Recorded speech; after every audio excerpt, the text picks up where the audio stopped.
All right, guys, this is another episode of the Mortgage Pro Podcast. I'm your host, Eric Braun, and today we have a very special guest, Geoff Zimfer.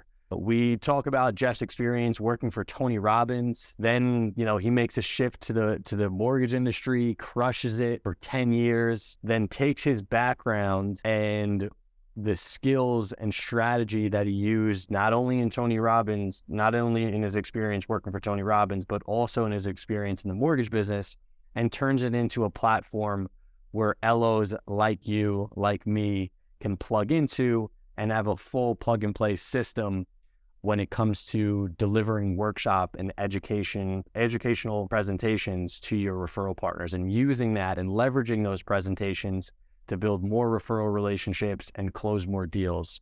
So I hope you guys enjoy the podcast. I know I did. Sitting down with Geoff, I got tons of value from it. And we also touched on some podcasting tips because I selfishly wanted to ask him those questions, being that this whole Mortgage Pro podcast is new. As always, remember to like, share, and subscribe, and join our community on Facebook, the Mortgage Pro community. Go check it out. Hope you guys enjoy. All right, guys, special guest today, somebody who's crushing it in the podcast game. So I'm very happy they took time out of their busy schedule. Mr. Geoff Zimfer, how are you? I'm fantastic. I appreciate the opportunity, Eric. It's been a pleasure to watch your growth since you and I talked on my podcast. I was thinking this morning, was that like 2 years ago? Yes. And I can look back and honestly say that moment was very, very important, instrumental to me, because it put me on a national kind of platform in the mortgage industry. And still to this day, I have people reaching out to me. They've been following me for 2 years, but they found out about me through your podcast. Wow. So I thought it was natural to bring you on now that we launched the Mortgage Pro podcast as one of our guests, because just to kind of return the favor. And then I also have some questions that I want to selfishly ask you, and that'll also be valuable to the audience. So for everybody who doesn't know who you are, let's first touch on that. Give me some of your background, what you do in the mortgage space now, how you got here, and feel free to take time doing that. Yeah, sure. I appreciate that. So I'll give you kind of the condensed version of everybody's, how did you get in the mortgage business, right? We have all heard nobody wakes up and says, I want to be a mortgage professional. I've said that probably on every episode so far. So right. I actually wanted to not say, I made it a point not to say it, but you said it. So come on, because everyone wants to know the origin story, man. Yes. My origin story is 30 some odd years ago. I was working for Tony Robbins and traveling around the country, speaking and presenting, selling his one-day events, which was really cool.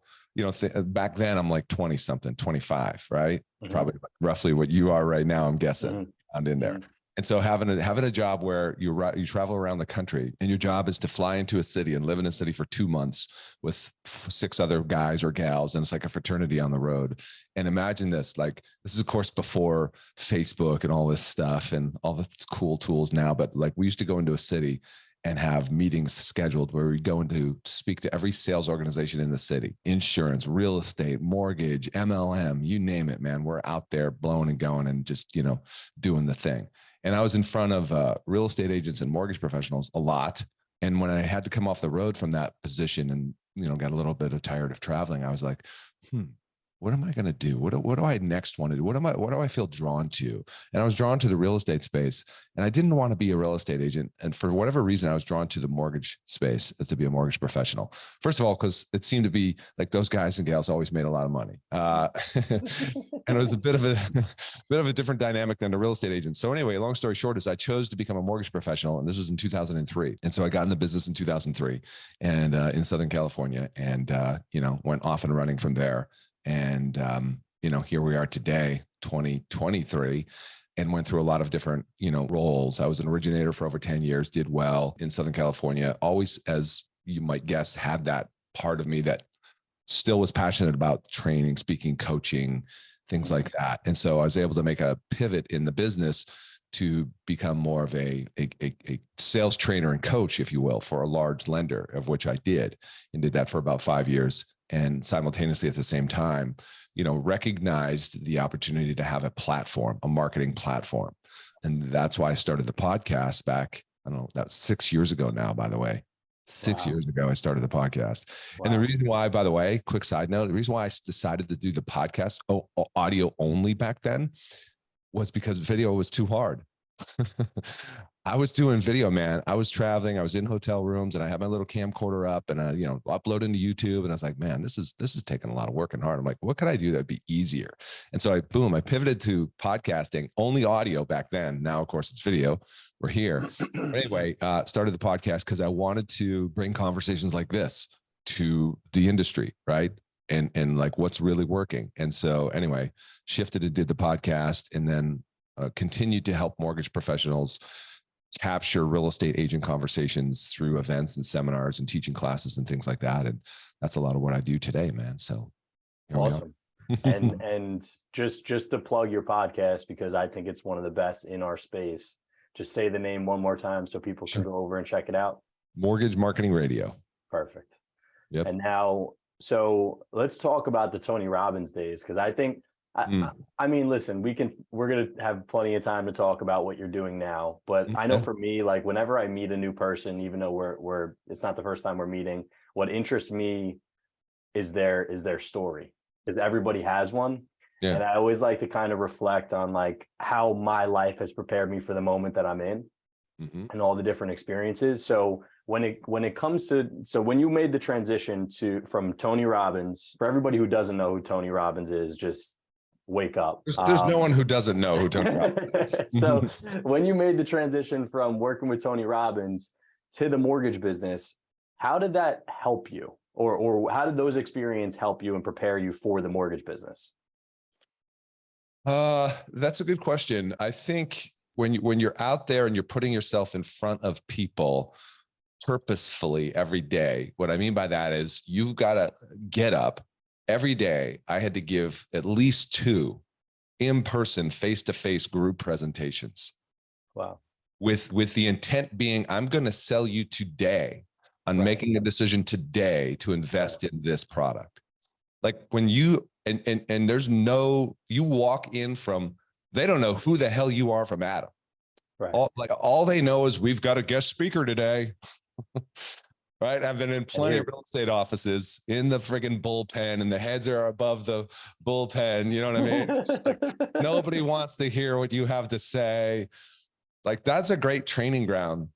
Right. For building that skill set and that certainty and of being able to show up and in a moment, capture the attention of an audience and take them from where they were to where you want them to go. Like, man, if you can present in group like that, one-on-one becomes a piece of cake. Right. So not only were you learning presenting skills and how to close, but you were also interacting with the industry.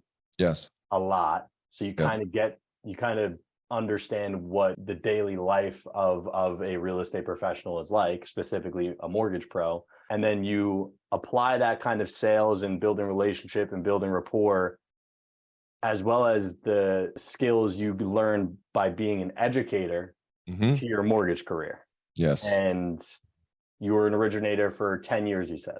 Yes. Tell me a little bit about your experience as an originator. Well, you know what's funny about that is oftentimes when we get into a new industry, we sometimes forget the past. And what I had forgotten, like I started new as a mortgage originator and I had 0 experience doing that. I had a lot of experience like speaking in front of groups and things like that. But all of a sudden I got into this new thing and all of a sudden I became brand new and it seemed to be, there was a period where I unlearned like all those things about what I just described to you. And so I felt out of place and I felt uncomfortable starting as a mortgage professional because there's this whole financial side of the things. Right. And listen, I'm no math whiz. So all of a sudden it's like, you got to understand numbers and DTIs and, underwriting guidelines. And there's just a lot coming at you. Right. And so I definitely felt a little bit off my game for those reasons. But then I remember one of my early mentors asked me, he said, this memory came into my head. He was like, hey, Geoff, how long do you want to be new? And And I'm like, what do you mean? I'm like, new. I've just only been here 3 months. And he's like, yeah, but how long do you want to be new? Hmm. And he kept going. And then it finally dawned on me. I was like, I'm new in my mindset so long as I choose to be new. Right. And that flipped the switch for me. And I was just like, I'm caught up in my own BS and my own story that I'm new because I've only, quote, had a friggin' business card that says I'm a loan officer for 3 months or whatever. But mindset wise, like the old thing of like, yeah, you've been in this business 10 years, you have 10 years of experience. No, you don't. You have 1 year repeated 10 times. Right.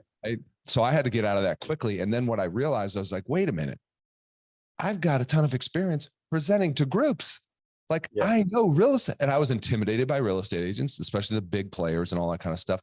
And then I just started to remember all these things and build confidence and said, you know what, instead of chasing cold calling onesie twosie, I'm going to start like getting in front of groups of real estate agents. And then things accelerated from there.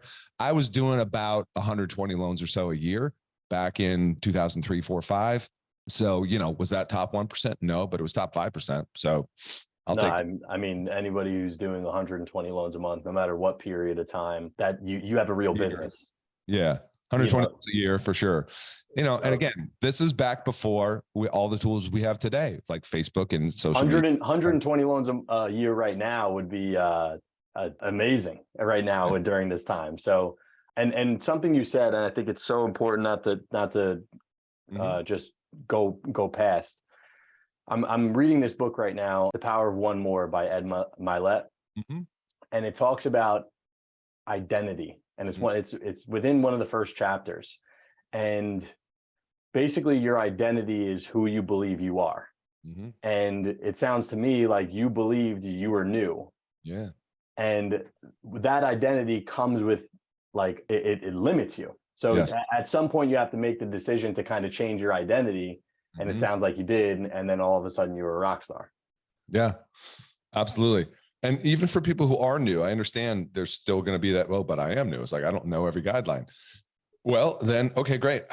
What is the knowledge you need to get, right, to feel less new? Right. You need to definitely get a lot of at-bats, get stuff done, start to build. Like you think about, I'm going back to my Tony Robbins days, right? So how do you have certainty? If you think about a table with legs, right? You may have heard him give this example before, but a table with only 3 legs isn't very steady and sturdy, right? But you've got to add more legs. So legs are your own belief, right? Draw from the past, other areas you've been successful and followed through on. But at the same time, I think in this business too, you do need to have results to support and build your belief.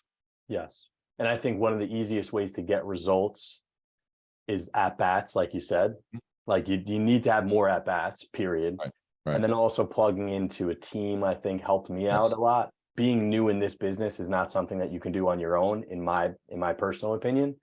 And I relate with you so much on the kind of putting myself out there. I got started in the business telemarketing, which some of our listeners, I'm sure, heard the story, but like for me, that was the best way to get started. That was the best arena to really address that learning curve, because the more conversations I was able to have, the more I was able to learn. And telemarketing is literally all about having a mass amount of conversations. So similar to your presentations in your Tony Robbins days, I was telemarketing, not really knowing what I was doing, having the identity of being new and all the beliefs that come with it. But because I was able to kind of persevere, plug into a team, and then I made a decision to take everything seriously, which I think everybody has that point in their journey where they made a decision, and then everything kind of followed after that. So I relate with a lot of what you're saying, and I know it's going to resonate with everybody listening. Let's touch on a little bit about what you're doing today, because I think it's the whole educator mindset, and getting into and doing group presentations is extremely powerful when it comes to building a mortgage business. And everybody listening is mortgage pros, and that's why they tune in. They want to learn how to build their business. So talk a little bit about the Mortgage Marketing Institute and what you've built as far as the platform. Yeah. So what it's specialize in, if you will, I mean, a couple of things, but what the tip of the spear is helping loan officers reach real estate agents, right? Get attention, get connections that lead to conversations, which leads to referrals. And we do that by leading with education, teaching classes to real estate agents, both virtually and in person. It doesn't sound sexy, right? But here's what I know. I know that it works, and it works very, very well when applied correctly, because this is a numbers game, right? In terms of reaching real estate agents. So I believe, or I'm a fan of using leveraged activities. I could cold call. I've done all that. I've done all the broker previews, open house, you name it, right? Did it all.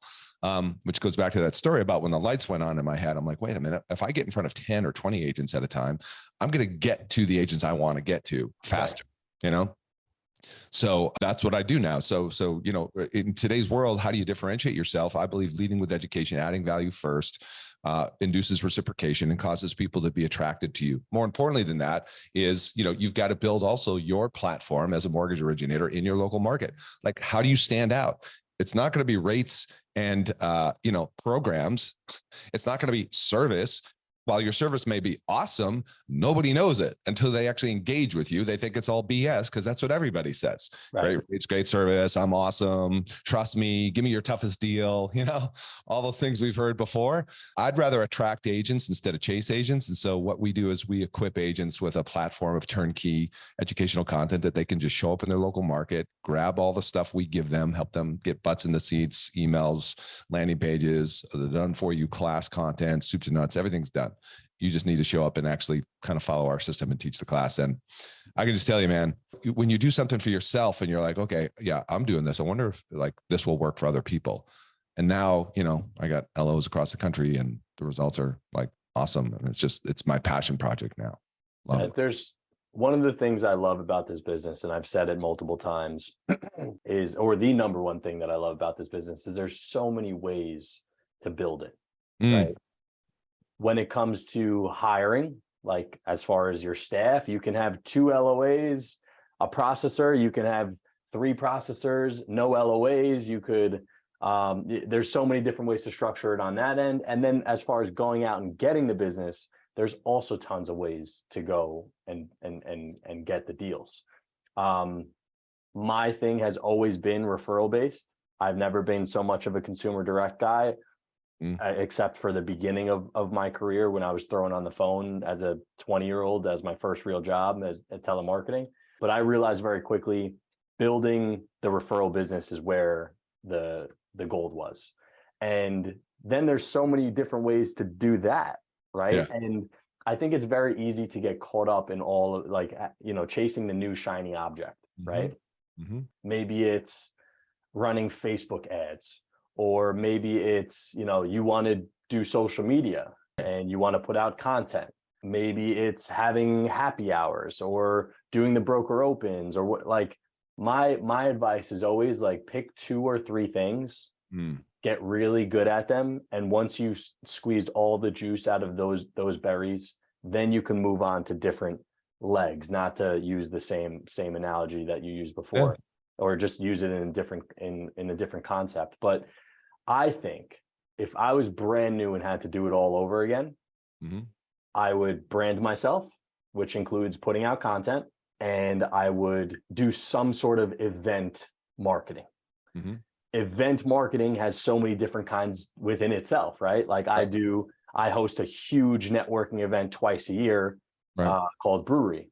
Yes. And, you know, we had 300 and something people at our last event. We already have 300 tickets sold for our next event coming March 30th. Now, that's one thing that you could do, but you could also do monthly workshops or some sort of educational smaller group sort of events, which we also do. We have a mastermind called Not Your Average Agents. It's for our referral partners only, so it's not to the public. It's by invite only, and we meet monthly and we go over a different topic every month. Sometimes it's an activity, like we do a content day where I'll bring in videographers and everybody will be able to shoot content. Sometimes it's a topic like past client marketing or, you know, something educational. I think if you just do branding and events, whatever fits you as your personality and what you enjoy doing, you can build a multi-million dollar mortgage business. And I absolutely love the idea of having a plug and play system like what you offer, So where can somebody get more information about that? Because I don't want to make it about a product or anything like that. I want to keep it on strategy. However, I know your product works because I've seen the success stories, and I know there's plenty of LOs out there that instead of recreating the wheel, they want to plug into something that they know works. So where can somebody get more information about your platform? Very simple. They can go to mortgagemarketing.pro. There's a video from me there. There's a bunch of testimonials. And what I'm doing right now is I schedule calls with people who want to learn more about it. So you can grab a call with me. We'll set aside 30 minutes and get to know each other a little bit better and see if it's a fit. Mortgagemarketing.pro. Perfect. You hear that voice, guys? It's like he has his own podcast that has, what is it, over 600,000 downloads or 700,000 downloads I saw before? Last I looked, yeah. I don't really look at that anymore, but because I'm pulling it up. It's Mortgage Marketing Radio. Let's see. Any of those numbers you see would have been posted by me, right? So that's the last time I looked, but so it's way over that. Yeah, it's getting up there. We'll see. We'll say millions of downloads as one day I'll be like McDonald's, billions and billions served. Yes. So speaking of podcasts, because that's how we connected originally. Actually, before we go into podcasts, I really want to focus on events a little bit more because sure. I think it's so crucial. So aside from getting more information, we'll get onto podcasts because that's I think there's some gold in there as well. But aside from getting in touch with you to learn more about your platform, what are some tips that you can give when it comes to hosting events as a loan officer? Yeah, great question. So, like I said, I've been doing this since 2003 in terms of in the mortgage space for events. And, I've heard every question, objection, issue, complaint, and including on this other side of success stories. As a matter of fact, I had a call with a loan officer yesterday who was struggling to get agents to show up. Mm-hmm. And I think first and foremost, like you see the classes that we do, I don't currently do any mortgage 101 stuff. I don't do FHA. I don't do DPA, all that kind of jazz, because like you should already have that stuff yourself, but B, that's not sexy or exciting for most real estate agents. Right. Those are going to be the CE classes that agents attend just to get the credits. Right. So the call I was having yesterday with a loan officer, he was struggling with getting butts in the seats. And as a matter of fact, true story, the title rep, who's well seasoned, about to retire in the business, had kept complaining or asking about CE credits for classes. And this, by the way, I don't know if you know this, Eric, but this is a common thing that many loan officers think, I need CE credits to get agents to attend my classes. I could see you shaking your head. No. Yeah, not at all. That's BS. You do not. That is a crutch, and that's an excuse. And I get all passionate about that because if agents only attend classes to get CE credits, it's the wrong agent. 100. It's an agent that's probably just has their license on the shelf. Yes. And isn't really trying to grow. They're just trying to keep their license and do the minimum required CE credits. Yeah. 100% agree with you. So an example of that is we are now doing a class that's all based on ChatGPT, right? Mm-hmm. Hot, it's everywhere. I did one yesterday. I had 30 agents show up. So I teach these classes also in my local market here in Vegas. Now, what do you get? Sorry to interrupt. What do you get out of it? Just trial and error, or do you charge for the agents to attend? Or so it's a variety. You're not an active originator right now. No. Okay. It's a variety of things. One, yes, it is a sandbox for me. I get to go, create and play and find out what's working, what's not working, change it. And then that's how this is real world stuff that my members get to use.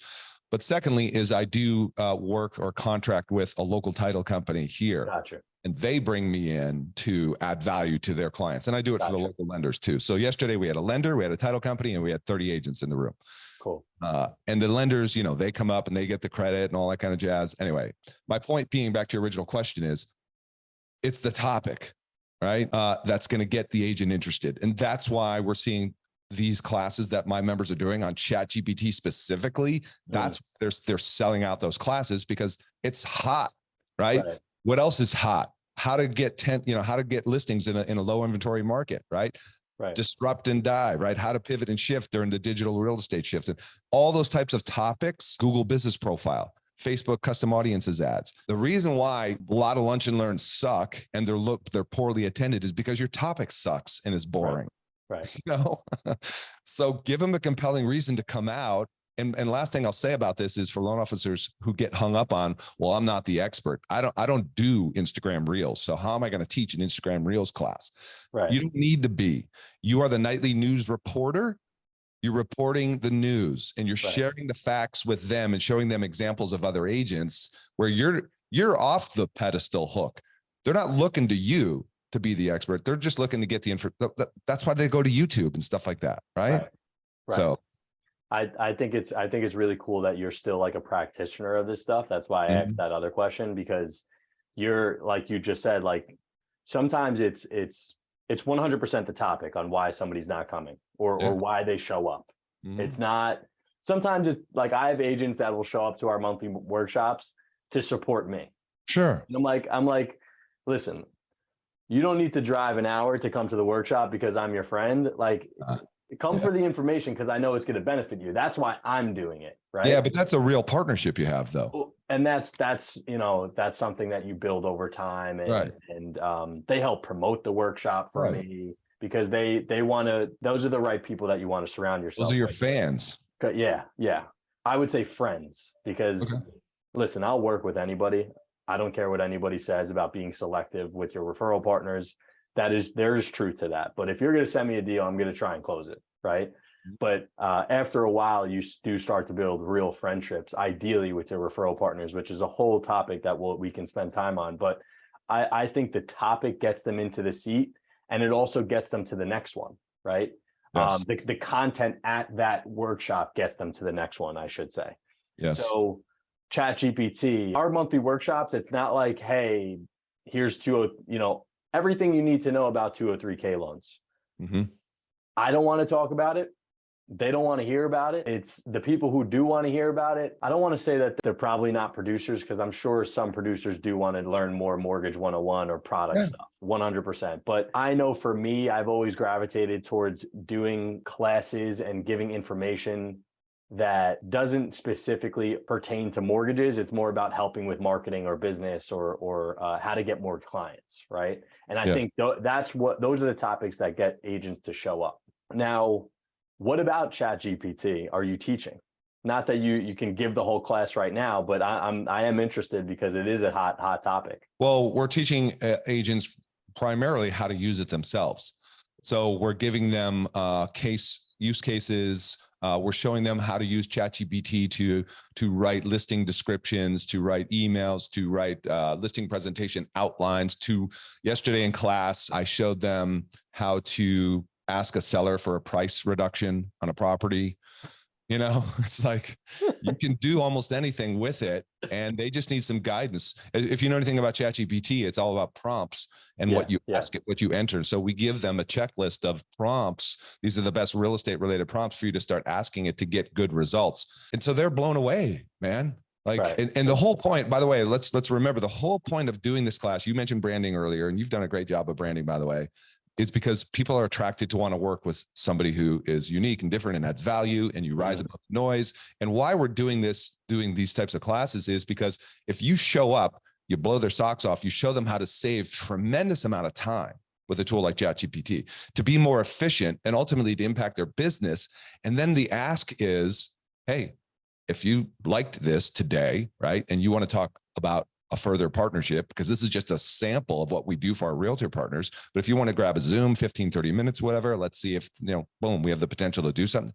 All of a sudden, as you know, Eric, the trust goes up, the resistance comes down, right? And now all of a sudden getting to those conversations is accelerated because you didn't show up with, let me tell you about my 203K, my DPA loan or whatever. It's just like, you sound the same like everybody. You'll get to that, but you've got to add value first. So not only does being a presenter or a host edify you and put you in a position of power, whether you realize it or not, when you deliver a presentation, the people in the audience are looking at you in a way higher regard than if you were to meet them at a networking event. I have sometimes you meet somebody one-on-one and they don't, they like you, they trust you. but they don't really respect you until they see you at a workshop or host an event or do something of something big, right? So Right. I have that a lot. Not only does it do that, but I also think giving value first, like you mentioned, is I mean, it's Gary V's jab, jab, right hook. Like it works. It works. I heard Alex Hormozy, he said, if you're not afraid of the value that you're giving away, you're not giving away enough value. Because I think it also can be very tiring. I'm speaking from experience, and I hope you guys hear it in my voice, to give, and not get anything in return. And sometimes that's this business. But I will tell you, the longer that you give, the more you will get in return, always, always. So I am a big believer in serving, delivering value, not worrying about the result, because I know from experience the results always come. And sometimes it's not that agent that's sitting in your class, Right, giving you the referral. It's in some weird way that they invite you on another panel, and then that panel produces another 4 one-on-ones, and like that. There's so much power in just going out there and delivering value without expecting anything in return, and of course always asking. So talk a little bit about that. Asking, I think, is something that loan officers struggle with. mm-hmm. And I think it's extremely powerful. So give me a little bit of insight on like how to ask after these presentations.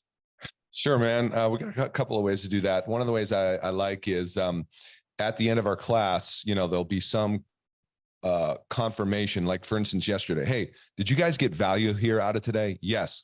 And I might joke with them a little bit. I'm like, are you getting this from your current lender or title rep?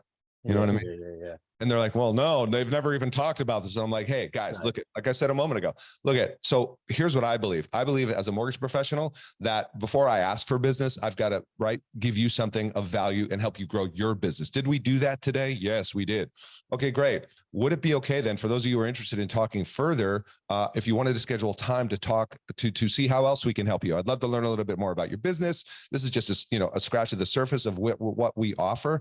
So if you want to talk further and you want to go deeper on how to use ChatGPT or whatever the topic is that we covered today, here's a QR code on the screen. I want you to hold your phone up to the screen, scan that QR code. That's going to go to my Calendly, and I want you to grab time on my calendar. Now you've got Calendly or whatever you use for your predetermined time slots, and it's going to be automatically set up to schedule those meetings that are limited to 15 to 30 minutes. And it's like, grab time on my calendar. Let's get connected. See how I can help you further. And by the way, you may have already, done a very soft pitch on your product, or on your company, right? Or you as a mortgage professional, whatever. They know you're a mortgage professional, know? Right. And so that's one way we're doing it, is like do a QR code. The other thing we're doing is we are doing these digital audits. So imagine this: you're a realtor, Eric, and you came to my class and we talked about Google Business Profile, and you recognize how you're missing the mark on getting reviews, et cetera, optimizing your profile. And I say, hey guys, so if you got value out of here today, if you wanted to go deeper on how to optimize your Google Business Profile, would you be open to, one of my favorite phrases, would you be open to a digital audit of your online presence? Where we'll help you identify. I'll put on the glasses of I'm a consumer, and what does a consumer find when they Google you? And I'll help you walk through that. So what we do is we give our people a checklist to help them walk through step by step how to do that for a realtor. But now that realtor, same thing, gets on the call, and now you're changing your positioning. Yes. You're not just a mortgage professional. Yes. Now, I'm going to give a quick plug to the podcast session I did a few weeks ago with Wally Ellerberry. I don't know if you heard it. Wally's a $200 million producer in the country. Wally said he decided to become the best realtor he could be without being a realtor. Yep. So Wally's a mortgage originator. Yep. And Wally took all the realtor courses, the training, the Tom Ferry, you name it, got coached by, so he could understand what it takes to be a realtor to succeed in running and building a business. And then he brought that stuff to his realtor partners. Amen. The guy's doing 200 million. If anybody asks for the secret to building relationships, that's it right there. Like, I don't want to pretend like I made the concept up, because I think it was just the environment that I was in, the stuff that I was plugged into, the people that I was speaking to. I realized very quickly that if I'm not a partner to my referral partners, if I'm just a vendor, Mm. I'm always going to be limited on the amount of relationships that I can build. Yeah. So I made a hashtag called Real Partnerships, and then I started to play around with the hashtag Not a Vendor, and it was a mindset, and then I focused on honing my value proposition for my referral partners, and then I created a mastermind for my referral partners that's basically a coaching group that I'm that's free to them. Mm-hmm. Then I made a list of all of the things that I do for my referral partners. So now when I sit down with somebody, I have a document, I have talking points, I know what I bring to the table. I'm not just a vendor, I'm a partner to you. Right. And the whole business will change if you just take that mindset. And a lot of loan officers will start to, their mind will start like, all right, I get why I need to do that, but how do I add value? What do I do for them? What do you do for your referral partners? Right. The answer is right in front of you.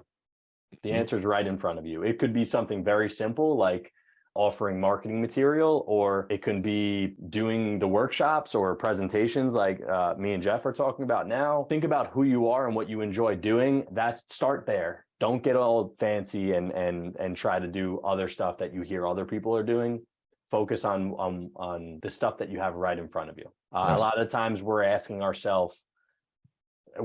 questions that we already know the answer to, I find. So I want to shift gears a little bit because the podcast, and like I said in the beginning, I have some selfish questions. This is a new journey for me. I've been doing social media for 7-8 years. Mm-hmm. I've been putting out content on Instagram. I started doing Instagram when it was basically all photos and just captions. Then it shifted to long form content with IGTV. Right. People were doing vlogs. Then it shifted to now, micros or reels and TikToks and shorts, right? Mm-hmm. And every step of the way, let me tell you, it's been a freaking struggle because I feel like as soon as you crack the code, the whole platform changes. And you got to change your whole content strategy. But now this podcast thing is new to me. Mm-hmm. And it's fun for me because my goals have changed. My goal of this podcast is to build a community within the mortgage industry. Okay. Whereas the content that I've been, maybe not as of recently, but the content that I've been putting out for a number of years didn't really have that goal in mind. But I think one of the best ways to kind of build relationship and notoriety in this industry is, for me, my next step was to do a mortgage specific podcast. So that was the whole thought process behind it.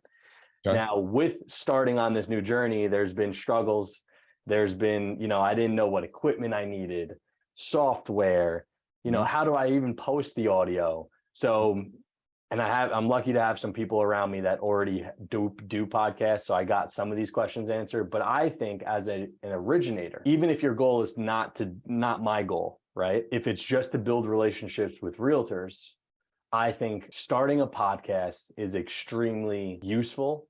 And it's a great way, forget the listeners, forget the downloads, but just to sit down and have a platform that you interview people on makes them feel really special. And it gives you a chance to, instead of just going to get coffee with somebody, you say, come on my podcast. And nobody says no to that, because we all want to be a guest on the podcast. So talk a little bit about, for the LOs that are listening that maybe want to dive into that strategy. What do you think first steps would be to start a podcast, and just give me your overall opinion on the topic? I think the first question to ask is, who is your audience? Yep. Who are you trying to reach? Like, you're trying to reach fellow professionals in the mortgage industry, right? You're not doing a consumer direct podcast. Right. So I think that's two obvious differences right there. Is because I always think it's like, why are you considering doing a podcast? Are you doing it because everybody's doing it, right? Mm-hmm. Air quotes. Mm-hmm. Are you doing it because you actually have an intention behind it? Because you may have heard this quote, but like it was Lewis Howes, I think, years ago, who said, if you're considering starting a podcast, don't even start unless you plan on not quitting for at least a year. Mm-hmm. Like there's no look back, man. It's like you're going for a year before you so just know that, guys, coming out of the gate, if you're going to try it, don't just try it. Okay. No. It's not like posting. It's not like posting a TikTok or a reel. It's the only way you're going to get anything out of it is consistency. Because I have a friend right now who's building a YouTube channel outside of the mortgage space. It's guitars, whiskey, and golf. Right. Nice. And so I'm watching his journey, and he texted me the other day. He's like, dude, I'm stuck at 2,000 subscribers. Like, what do I do? You know? And I'm like, congratulations. Welcome to the doldrums. Right. You know, what do? You keep effing going. That's what you do. Yeah. Because if you're looking for the pat on the back or the, gee, how come I haven't broken through? Not coming. Right. You know, so I think first and foremost, have an audience that you're going to, who do you want to address? Are you going to do another industry related podcast? Maybe you bring on realtors. Are you going to have the local focus? Like I thought about me here in Vegas doing one that's something like Las Vegas Power Players or something, you know, where it's just Las Vegas real estate focused. Great way to get realtor relationships. Yes. As you said, they want to be on the podcast because it's exposure for them. So first and foremost, audience. And secondly, I already said, right, commit to a year. Thirdly, in terms of equipment, I don't overthink that much starting out. I would say you don't have to invest a lot of money starting out. I mean, Zoom, we're on Zoom, right? I mean, you can have a Zoom meeting for free for 40 minutes. So, yeah. Yeah. And I think then the thing is like, what do you do with it afterwards? Because you're going to have this content, right? And today a podcast is going to be video in most cases included. So it's all about what are you going to do with that afterwards? How are you going to repurpose that content? And so that's going to be editing. And then I don't encourage people to get down the rabbit hole of editing, you know, especially as a mortgage loan officer. You're too busy already. You probably have your own content already you're trying to post. So anyway, those would be the first two things I start with is A, you better commit to a year. B, who's your target audience, right? Are for me the two biggest things. And then what's your intention? What are you trying to accomplish by starting a podcast? I think so many people just do content, podcast, Instagram, TikTok, YouTube, whatever it is, because they're told by some marketer online that that's what they need to do. And that's what they see everybody else doing, but there's no intention behind it. Yeah. There's no thoughtfulness behind it. And I'm going to tell you right now that as a marketer, marketers aren't, you know, there aren't just, you know, praying and praying. They're everything is thought out. Now you can easily take that into an extreme and then you get analysis paralysis, which you also don't want to fall into, right? But there has to be, you have to at least know who you're talking to when you turn on the camera. Yeah. Right. You at least have to know like, okay, after I'm done and the camera's off, what's the plan for it? Just to keep it very simple. And then you can go, you know, where am I directing traffic to? And then, you know, how am I building an email list? And like, that's all again, like secondary to the few things that you mentioned. But I think that's extremely valid points that you just brought to us. I just have this thought, by the way, an easy place to start is interviewing other agents and local business people and things like that. And that is part of your social content strategy. Taking those interviews and cutting those up into little clips, like that could be an easy way for you to also fill in your social content, right? Because interesting thing happens when other agents see you around other successful agents, having a presence with local business owners, et cetera. Like you said earlier, all of a sudden your brand cachet goes up. You're now somebody because you're sitting down having a conversation with another influencer, right? A person of influence in your local market. Right. I think the podcast clips. So for me, the audio is important because of my target audience and because of my goal, right? Sure. But if your target audience and goal, the audio is almost less important, right? The you know, posting it to Spotify and Apple Music and all the different podcast platforms is almost secondary. If I was a regular originator just trying to build referral relationships, really what you get to do is chop up that 30-minute, hour interview into many, many Instagram clips, tagging them in those posts. And guess who follows realtors? Other realtors.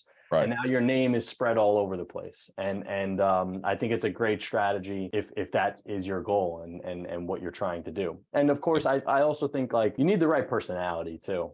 I think a lot of times, like on social media, we get caught up in, you know, I need to be doing this or I need to be doing that. You have to think about who you are. Like I truly believe that if you double down on who you are and you're not a camera person or whatever, and you focus on other things like building email stuff and writing and you know, building a Facebook group. There's so many different ways to do it. So don't force yourself to do TikTok dances if you're not a TikTok dancer, you know, like. Right. Yeah. Hell yeah. Are you doing any TikTok dances, Geoff? No, sir. But you're an excellent interviewer and it works for you, right? Right. So I think that's also something to to put some thought into. But I want to just say thank you for taking the time out of your busy schedule. I want to thank you for bringing the value that you've brought over the past, half an hour or so. And I also want to thank you for giving me a shot to come onto your podcast maybe 2 years ago. Right. Or it might be even 3, honestly. Could be. Because it was before COVID, I believe. Well, you know what, by the way, what that says is, I don't even remember how you got on my radar. It was on Instagram, I think, but you were leading with this brand of not your average lender. Right. And I was like, that caught my eye. And I'm sure that's caught realtors' eyes as well. And they ask you, what's that? What do you mean? Not your average lender? Because who doesn't want to work with somebody who's not average, right? We want to work with above average people. So that was smart already. And then you've just leveraged that to so many other things, real partnerships, the brewery events and stuff like that. So you're pretty savvy, and I'm looking at your reels here on the screen. Your reels are popping off, man. You got thousands of views on these reels. And I know you didn't start there. You kept going. Let me ask you this, if I can. Yeah, go ahead.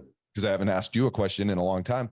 It's been a long time since we talked. How has you building everything I just mentioned, your personal brand, how has that impacted your mortgage career in terms of deal flow coming to you? I think when we sat down, because I remember after we finished our interview, you asked me what my production was, and I gave you an answer. And then after the podcast, I was like, let me check that number real fast, because I don't want to ever lie.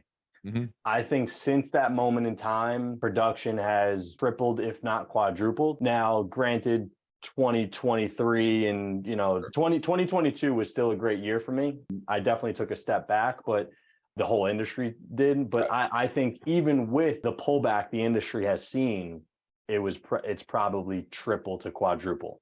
And I'll tell you, one of the reasons is my name is solidified in my marketplace now. Like, if you're an LO, if you're a realtor, you've at least heard my name. Doesn't mean everybody works with me, which is what I'm working on now. Right? That's the never-ending battle, is like, why aren't you working with me if you know me? But I'll tell you one thing, it has made me known, and it's solidified my name, which is priceless. And then on top of that, what it has also allowed us to do is build our division. So other LOs naturally would follow me. Most of my following is actually other LOs. And that's why my goals and my vision has kind of shifted. And that's why I'm doing this, to kind of double down on that, because I really, really love this business. And I always say, like, I'm in debt to this industry, pun intended. It's truly changed my life. So I wanted to kind of focus on that more, but it not only has the whole social media thing allow me to grow my personal referral business and solidify my name in my market, but also build a national division where we have LOs across the country now. And that's something that I'm more passionate about that at this present time than anything else. So it's really, really cool to bring on somebody to our team and plug them into a system that all of a sudden they're making triple, double. And that's what it has done for me, and naturally what it has done for others. And it's been worth it. I would say so. And listen, it hasn't been easy, man. Like you said, my reels are popping off. There's thousands of views. Like, there was a time maybe 2 years ago and where like my social media really leveled off, and it was like a plateau, and I couldn't really get over that 2,000 subscriber moment, right? That you mentioned your friend was having. And I think when you're at that crossroads, you need to think about, is this something that I just need to think with a longer time horizon? Or do I need to change my strategy a bit? And what I needed to do was I needed to get on to the micro stuff, because every time the platform changed, I needed to change my content strategy. And it was very hard for me to set my ego aside and say, I'm going to do this new thing, because I was like, oh, I already do this. I'm already, doing a vlog. I'm already doing like 3-minute videos. I don't need to do that. And then your ego gets in the way. You don't want to be new again. Right. And that's when I set my ego, I always humble myself. It may take a little bit, but when I humble myself and figure out, like, I'm not special, I got to get on board with this thing, I got to become new again, that's when my social media started to take off again. So I think that's a cool little thought process you can run yourself through if you're not seeing results right now? Is it just, I need to think longer term, or do I need to get new again and new skills and take a new approach to things? So, but I appreciate the compliment. Yeah, man. No, whatever you're doing, keep doing it, man. Yeah. Well, I'll have to change it again. And again and again. Well, that's actually the other good note to end on is, it's not the strongest who survive. It's the most adaptable to change, survive. So, and we got change. So how are you adapting? Mic drop. We'll end with that. Thank you so much, Geoff. Anybody who wants to reach out to you, they go to mortgagemarketing.pro. They'll also hit you up on Instagram, right? Or listen to your podcast, the Mortgage Marketing Radio, correct? Correct, sir. Thank you. No problem. I got you. I'll check you next time. It was a pleasure. Thank you. Thank you.